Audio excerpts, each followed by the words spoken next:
ఉన్నటువంటి పరిస్థితి కనిపిస్తోంది. దర్శన టికెట్ల కోసం అలిపిరి భూదేవి కాంప్లెక్స్ కు భారీగా చేరుకున్నారు. ప్రస్తుతం అలిపిరి వద్ద నెలకొన్నటువంటి పరిస్థితికి సంబంధించి పూర్తి అప్డేట్ మా ప్రతినిధి కార్తీక్ అందిస్తారు. కార్తీక్, వరుసగా సెలవులు రావడంతో భారీగా క్యూ లైన్లు కనిపిస్తున్నట్టుగా తెలుస్తోంది. పూర్తి ఇన్ఫర్మేషన్ ఏంటి?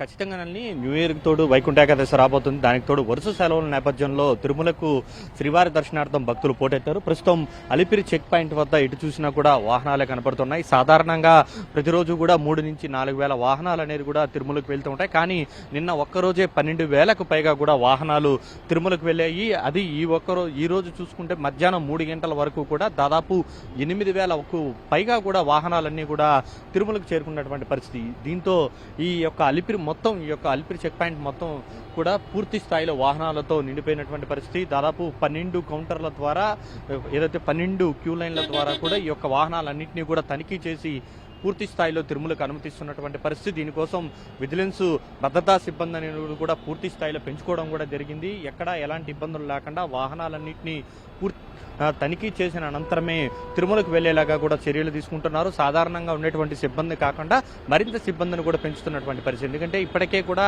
తిరుమలలో 24 కంపార్ట్మెంట్లు పూర్తి స్థాయిలో నిండి శిలాతోరణం వరకు కూడా భక్తులు సర్వదర్శనం కోసం వెయిట్ చేస్తున్నారు. దాదాపు 24 గంటల సమయం అనేది కూడా స్వామివారికి దర్శనానికి పడుతుందంటూ కూడా ఇప్పటికే టీటీడీ ప్రకటించినటువంటి నేపథ్యంలో ఇంకా దానికంటే రెట్టింపు సంఖ్యలో కూడా స్వామివారి దర్శనం కోసం అయితే వివిధ రాష్ట్రాల నుంచి కూడా పెద్ద ఎత్తున వస్తున్నారు. పెరటాసి మాసం కావడంతో, ముఖ్యంగా పీడనాలు కావడంతో ఎక్కువ మంది భక్తులు కూడా ఏదైతే తమిళనాడు నుంచి వస్తూ ఉన్నటువంటి పరిస్థితి. ఎందుకంటే ఈ 2 రోజుల పాటు ఏదైతే ఈ ధనుర్మాసం సందర్భంగా, ధనుర్మాసం సందర్భంగా ఈ నెల రోజుల పాటు కూడా తమిళనాడు నుంచి వచ్చేటువంటి భక్తుల సంఖ్య విపరీతంగా ఉంటుంది. ఈ నేపథ్యంలో అక్కడి నుంచి ఎక్కువ మంది కూడా వస్తున్నటువంటి పరిస్థితి అయితే కనపడుతుంది. ఇక రానున్న 2 రోజులు కూడా, 2 రోజుల తర్వాత ఇక వైకుంఠ ఏకాదశి ఉంటుంది. దాని తర్వాత న్యూ ఇయర్ కూడా ఉన్నటువంటి నేపథ్యంలో దానికంటే ముందుగానే స్వామివారిని దర్శించుకునేటువంటి దీంతో ఎక్కువ మంది అధిక సంఖ్యలో కూడా ఇప్పుడు మొత్తం కూడా తిరుమలకు వస్తున్నట్టుగా కూడా తెలుస్తుంది. అందుకే తిరుమలలో పాటు తిరుపతిలో ఎక్కడ చూసినా కూడా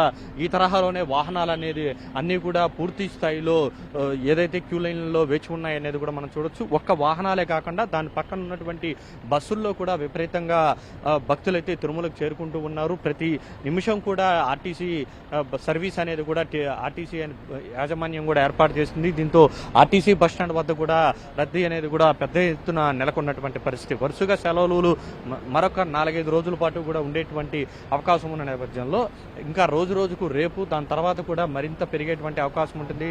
ఇక వైకుంఠ ఏకాదశి ఇంక సందర్భంగా అయితే ఇంక చెప్పాల్సినటువంటి అవసరం లేదు కాబట్టి దానికి తగ్గట్టుగా అయితే టీటీడీ అయితే చర్యలు తీసుకుంటుందని చెప్పాలి. ఇక అలిపిరి చెక్ పాయింట్ వద్ద మాత్రం ఎటు చూసినా కూడా వాహనాలు అనేది కూడా మనకు ఏ విధంగా కనబడుతున్నది అనేది కూడా మనకు చాలా స్పష్టంగా అర్థమవుతుంది. దానికి తోడు ఇప్పటికే కూడా దివ్య దర్శనం టోకన్లకు సంబంధించి కూడా అన్ని కూడా ఈరోజు ముగిసిపోయాయి. అయితే భూదేవి కాంప్లెక్స్ వద్ద మరొకసారి ఇస్తున్నారనేటువంటి ప్రచారం జరగడంతో కొద్దిమంది భక్తులు అక్కడైతే గుమిగూడడం కూడా జరిగింది. అయితే ఆ సమయంలో ఎస్పీ సుబ్బరాయుడు, అక్కడ ఉన్నటువంటి సివిల్ డెస్క్ మురళీకృష్ణ కూడా వెళ్లి మొత్తం పరిస్థితిని కూడా గమనించారు. అయితే ఎక్కడా కూడా ఎలాంటి ఇష్యూస్ అనేది కూడా లేదు. అయితే సోషల్ మీడియాలో మాత్రం కొన్ని అసత్య ప్రచారాలు జరిగాయి. దాని మీద మాత్రం తిరుపతి ఎస్పీ సుబ్బరాయుడు చాలా సీరియస్ వార్నింగ్ ఇచ్చారు. ఎవరైనా అలిపిరి దగ్గర తొక్కిసలాట జరిగింది, లాఠీ చార్జ్ జరిగిందంటూ ఎవరైనా అసత్య ప్రచారాలు చేస్తే మాత్రం, సోషల్ మీడియా వేదికగా ఎవరైనా చేస్తే మాత్రం వారి మీద కఠినమైనటువంటి చర్యలు తీసుకుంటాం, చట్టపరంగా చర్యలు తీసుకుంటామంటూ కూడా చాలా కఠినమైనటువంటి హెచ్చరికలే తిరుపతి ఎస్పీ సుబ్బరాయుడు జారీ చేశారు. ఎందుకంటే కోట్లాది మంది భక్తులకు సంబంధించినటువంటి అంశం కాబట్టి ఎవరు కూడా వదంతులు వ్యాప్తి చేయొద్దండి, అసత్య ప్రచారాలు చేయొద్దండి అని అయితే ఇటు పోలీసులు ఇటు టీటీడీ కూడా కోరుతున్నటువంటి పరిస్థితి. అయితే అక్కడి నుంచి ఇక్కడికి వచ్చినటువంటి నేపథ్యంలో మరింతగా ఈ యొక్క వాహనాల సంఖ్య అయితే ఎప్పటికప్పుడు కూడా పెరుగుతూనే ఉందని చెప్పుకోవాలి. దానికి తగ్గట్టుగా తనిఖీలు కూడా అత్యంత వేగంగా జరగాల్సినటువంటి అవసరం ఉందనేటువంటి మాటలు అయితే వినపడుతున్నాయి. ఎందుకంటే ఒక్కో వాహనాన్ని తనిఖీ చేసి తిరుమలకు పంపించాలంటే మాత్రం అధిక సమయం తీసుకునేటువంటి అవకాశం ఉంటుంది కాబట్టి త్వరగతిని కూడా తనిఖీలు చేసేటువంటి అవకాశాన్ని కల్పించాలి. మరింత సిబ్బందిని, ఎక్కువ మందిని పెట్టుకోవాలనే ఏదైతే కోరిక అయితే, డిమాండ్ అయితే భక్తుల్లో అయితే కనబడుతుందని చెప్పుకోవచ్చు. ఇప్పటికే తిరుమలలో వ్యాప్తంగా కూడా ఎక్కువ మంది భక్తులు ఇప్పటికే 24 కంపార్ట్మెంట్స్ నుండి శిలాతోరణం వరకు కూడా ఈ యొక్క భక్తుల రద్దీ ఉన్నటువంటి నేపథ్యంలో ఈ రద్దీ కూడా ఏదైతే ఇప్పుడు ప్రస్తుతం వెనకాల కనబడుతున్నటువంటి వాహనాలన్నింటిలో ఉన్నటువంటి భక్తులందరూ కూడా తిరుమలకు వెళితే మాత్రం మరింత రద్దీ అయితే తిరుమలలో పెరిగేటువంటి అవకాశం ఉంటుంది. ఇప్పటికే ఆ 10 రోజుల పాటు కూడా ఈడిప్ విధానాన్ని అమలు చేశారు వైకుంఠ ఏకాదశి సందర్భంగా. వైకుంఠ ఏకాదశి సందర్భంగా ఈ డిప్ అనేది కూడా అమలు చేసినటువంటి పరిస్థితి. సో ఇలాగా పెద్ద ఎత్తున వివిధ ప్రాంతాల నుంచి కూడా రావడం కూడా జరిగింది. ఎక్కడి నుంచి వచ్చారు sir? 15 minutes, Pune. Welcome from Pune. Poona. Yeah. Okay, It is horrible. Pune నుంచి వచ్చారు. సో చాలా మంది భక్తులు ఒక్కొక్క నుంచి కిదర్ సాయి पुणे से आए, पुणे से इतना भीड़ है, बहुत भीड़ है इतना कि क्या पुणे से हम इतने 10-12 गाड़ी लेके आए टोकन ले लिया तुम? दर्शन करने के बहुत तिरुपति बालाजी के। नहीं लिया, लेने का है अभी। సో చాలా మంది కూడా టోకన్లు కొండ మీద ఇస్తున్నారనేటువంటి నమ్మకంతో కొద్దిమంది ఆశతో వెళ్తున్నారు. మిగిలిన ప్రాంతాల నుంచి వచ్చినటువంటి, ఎందుకంటే లోకల్ గా తమిళనాడు, కర్ణాటక, ఆంధ్రప్రదేశ్ కి చెందినటువంటి వారికి అయితే ఒక అవగాహన ఐడియా అనేది ఉంటుంది. మహారాష్ట్ర, పూణే నుంచితో పాటు బయట ప్రాంతాల నుంచి వచ్చినటువంటి వాళ్ళైతే మరింత ఇబ్బందులు అయితే పడుతున్నటువంటి పరిస్థితి నెలకొందని చెప్పుకోవాలి. సో ఈ రకంగా ఉన్నటువంటి పరిస్థితుల్లోనే ఒకవైపు భక్తులు, ఓవైపు ఇటు భద్రతా సిబ్బంది పరంగాను కూడా రెండు రకాలుగాను కూడా అన్ని ఏర్పాట్లు అయితే టీటీడీ అయితే తీసుకుంటున్నటువంటి పరిస్థితి కనబడుతుంది. ఎందుకంటే లక్షలాది మంది భక్తులు వచ్చేటువంటి అవకాశం ఉంటుంది కాబట్టి ఎక్కడా ఎలాంటి ఇబ్బందులు కలగకూడదు. ముఖ్యంగా అలిపిరి చెక్ పాయింట్ వద్ద నుంచి తిరుమలకు వెళ్లేటువంటి భక్తులకు ఇబ్బందులు రాకూడదు కాబట్టి ఆ తరహా ఏర్పాట్లు అయితే తీసుకున్నారు. దానికి తోడు శ్రీవారి సేవకులను కూడా ఎక్కువ మందిని వినియోగించుకుంటున్నారు. వారు కూడా రేపు ఎల్లుండు రద్దీ పెరిగేటువంటి అవకాశం ఉంటుంది కాబట్టి వారిని కూడా అధిక సంఖ్యలో తీసుకున్నటువంటి ఒక్క పర్సనల్ వాహనాలే కాకుండా ప్రైవేట్ వాహనాల సంఖ్య అనేది కూడా అంతకంతకు పెరుగుతూనే ఉందని చెప్పాలి. వివిధ ప్రాంతాల నుంచి వచ్చారు. ఎక్కడి నుంచి వచ్చారండి? కదా సార్, పోతున్నారా? అందరూ కూడా టోకన్ల కోసం పైకి వెళ్తున్నారు. కొద్దిమంది ఇక్కడ భూదేవి కాంప్లెక్స్ లో ఇస్తున్నారనేటువంటి అవకాశం ఉండడంతో ఇక్కడికి వచ్చారు. అయితే టీటీడీ మాత్రం చాలా స్పష్టంగా చెప్పింది ఈ డిప్ విధానాన్ని ఏదైతే వైకుంఠ ఏకాదశి సందర్భంగా అమలు చేస్తుంది. అయితే వరుసగా సెలవులు ఉన్న నేపథ్యంలో, అంతకంటే ముందుగానే భక్తులు అయితే విపరీతంగా తిరుమలకు చేరుకుంటున్నటువంటి నేపథ్యంలో దానికి తగ్గట్టుగా పైనున్నటువంటి రద్దీకి తగ్గట్టుగా దివ్యదర్శనం టోకన్లు కావచ్చు, ఇతర అవకాశాలు ఏదైతే ఉంటాయో రద్దీకి తగ్గట్టుగా కూడా టోకన్లను జారీ చేసేటువంటి అవకాశం అయితే ఉంటుంది. కాబట్టి దానికి మించి అయితే రెట్టింపు సంఖ్యలో అయితే భక్తులను అయితే టీటీడీ అనుమతించే అవకాశం లేదు. ఉన్నటువంటి వారందరికీ కూడా మెరుగైనటువంటి దర్శన సౌభాగ్యం కల్పించేటువంటి అదే ఉద్దేశంతోనే టీటీడీ ఉన్నటువంటి నేపథ్యంలో ఎక్కువ మంది అయితే భక్తులు ఆశతో తిరుమలకి అయితే వెళ్తూ ఉన్నారు. సో ఒక రోజు 2 రోజులు ఎదురు చూసైనా కూడా స్వామివారిని కనులారా వీక్షించేటువంటి అవకాశం లభిస్తుందనేటువంటి ఆలోచన అయితే వారిలో కనబడుతుందనే చెప్పుకోవాలి. అయితే కార్తీక్, మీరు చెప్పినట్టుగా అలిపిరి చెక్ పాయింట్ వద్ద మొత్తం 12 లైన్లు కూడా పూర్తిగా వాహనాలతో నిండిపోయినటువంటి పరిస్థితి కనిపిస్తుంది. అసలు వాహనం ముందుకు కదలడానికి, చెక్ పాయింట్ దాటుకొని ముందుకు వెళ్ళడానికి ఒక్కొక్క వాహనానికి ఎంత సమయం పడుతుంది? ఇప్పుడున్నటువంటి ఆ రద్దీ అంతా కూడా తగ్గడానికి దాదాపుగా ఎంత సమయం పట్టే అవకాశం ఉంది అసలు?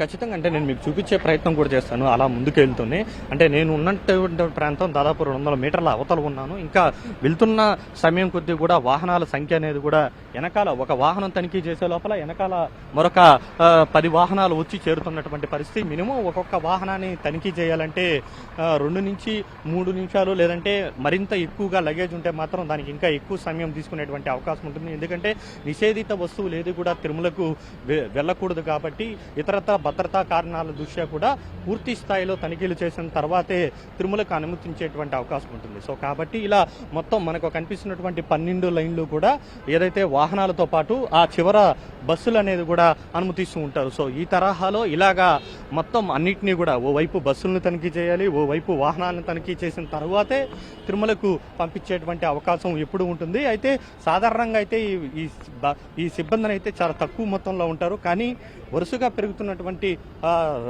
సెలవుల నేపథ్యంలో రద్దీ అనేది కూడా పెరుగుతుంది కాబట్టి దానికి తగ్గట్టుగా అయితే ప్రస్తుతం ఏదైతే టీటీడీ విజిలెన్స్ సిబ్బందితో పాటు ఎస్పీఎఫ్ సిబ్బందిని కూడా పెంచుకున్నారు.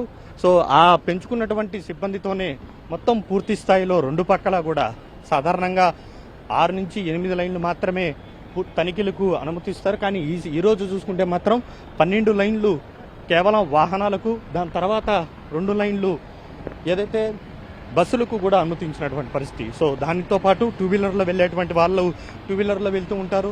సపరేట్గా టీటీడీకి అంటూ కూడా ఏది కూడా వాహనాలను వెళ్ళడానికి టీటీడీ విజిలెన్స్ వాళ్ళు వెళ్ళడానికి కూడా సేమ్ లైన్లలోనే ఆ లైన్ను కూడా ఇప్పుడు భక్తులకు వినియోగిస్తున్నటువంటి పరిస్థితి ఏర్పడింది. సో మీకు ఇంకా ముందుకు వెళ్తే ఇక్కడి నుంచే కూడా తనిఖీలు అనేది కూడా ప్రారంభిస్తూ ఉన్నారు. ఎందుకంటే ముందు నుంచే తనిఖీలు చేయాలి, లేకపోతే అక్కడికి సమయానికి వెళ్ళేటువంటి ఆ ప్రాంతానికి వెళ్ళే టయానికి కూడా మరింత టైం పడుతుంది. కాబట్టి అలా కాకుండా ముందు నుంచే కూడా పోలీస్ సిబ్బంది క్రమబద్ధీకరిస్తూ ఒక్కొక్క వాహనాన్ని కూడా పంపిస్తూ ఉన్నారు. అయితే వెళ్ళేటువంటి వారందరికీ కూడా టోకన్లు చాలా మందికి లేదని చెప్పాలి. మనం దాదాపు 10 మందిని అడిగితే 10 మంది కూడా టోకన్లు లేవని చెప్పారు. కొండపైకి వెళ్ళి తీసుకోవాలని చెప్పినటువంటి మాట. సో ఇలాగ చాలా మంది భక్తులు కూడా టోకన్లు లేని వాళ్ళు ఎక్కువ మంది వెళ్తున్నటువంటి పరిస్థితి. ఎందుకంటే ఆన్లైన్లో బుక్ చేసుకున్నటువంటి వాళ్ళందరూ కూడా ఉన్నారు. ఒకవేళ ట్రై చేద్దాం, తిరుమలలో దొరికితే అవకాశం ఉంటే చూద్దాం అనే మాటనే చూస్తున్నారు. సో అవగాహన ఉన్న వాళ్ళందరూ కూడా ముందుగానే వాహనాలను తీసి ఆ యొక్క లగేజ్ మొత్తాన్ని కూడా తీసి తిరుమలకు ఎలా వెళ్తున్నారనేది. సో ఆల్రెడీ ఎన్నోసార్లు వచ్చినటువంటి అనుభవం నేపథ్యంలో టీటీడీ విజిలెన్స్ అధికారులు తీయక ముందుగానే ఎవరికి వాళ్ళు భక్తులందరూ కూడా దిగి ఏదైతే తనిఖీల కోసం వెళ్ళి తిరుమలకు వెళ్తున్నటువంటి పరిస్థితి. సో ఈ తరహాలో ఇక్కడ మొత్తం అలిపిరి చెక్ పాయింట్ వాతావరణం మొత్తం కూడా ఉంది. ఈరోజు రాత్రికి మరింత వాహనాలు పెరిగేటువంటి అవకాశం ఉంది. భక్తుల సంఖ్య పెరిగేటువంటి అవకాశం ఉంటుంది. ఇక 2-3 రోజుల తర్వాత వైకుంఠ ఏకాదశి పర్వదినం ప్రారంభమవుతుంది, న్యూ ఇయర్ అనేది వస్తుంది. సో ఆ సంఖ్య మరింత రెట్టింపు అయ్యేటువంటి అవకాశాలు అయితే చాలా స్పష్టంగా ఉన్నాయి. ఇక్కడ ఎస్పీఎఫ్ పోలీసులు, అటువైపు సాధారణ పోలీసులు. సో ఓవైపు మహిళలు వెళ్తుంటారు, మరోవైపు పురుషులకు ఇట్లా డివైడ్ చేసి మరీ భక్తులందరినీ కూడా పంపిస్తూ ఉన్నారు. ఎవరికి వాళ్ళు త్వరగతిన ముందుగా వెళ్తే తిరుమలలో టోకన్లు ఏమైనా లభిస్తాయేమనేటువంటి ఉద్దేశంతో తిరుమలకి ఏ విధంగా వెళ్తున్నారనేది కూడా మనం చూడవచ్చు. సో ఈ తరహాలో ఎందుకంటే గతంలో కూడా ప్రతి ఏటా కూడా వైకుంఠ ఏకాదశి సందర్భంగా ఇదే తరహాలో భక్తుల రద్దీ ఉంటుంది. అయితే ఈసారి మాత్రం అంతకంటే ముందుగానే గత 4-5 రోజులుగా వరుసగా సెలవులు వచ్చినటువంటి నేపథ్యంలో భక్తుల రద్దీ అనేది ఆటోమేటిక్గా కూడా వైకుంఠ ఏకాదశి కంటే ముందుగానే 5-6 రోజుల ముందు నుంచే కూడా ప్రారంభమైనటువంటి పరిస్థితి. దగ్గర పడే కొద్దీ ఈ రద్దీ కూడా మరింత పెరిగేటువంటి అవకాశం అయితే ఉందండి.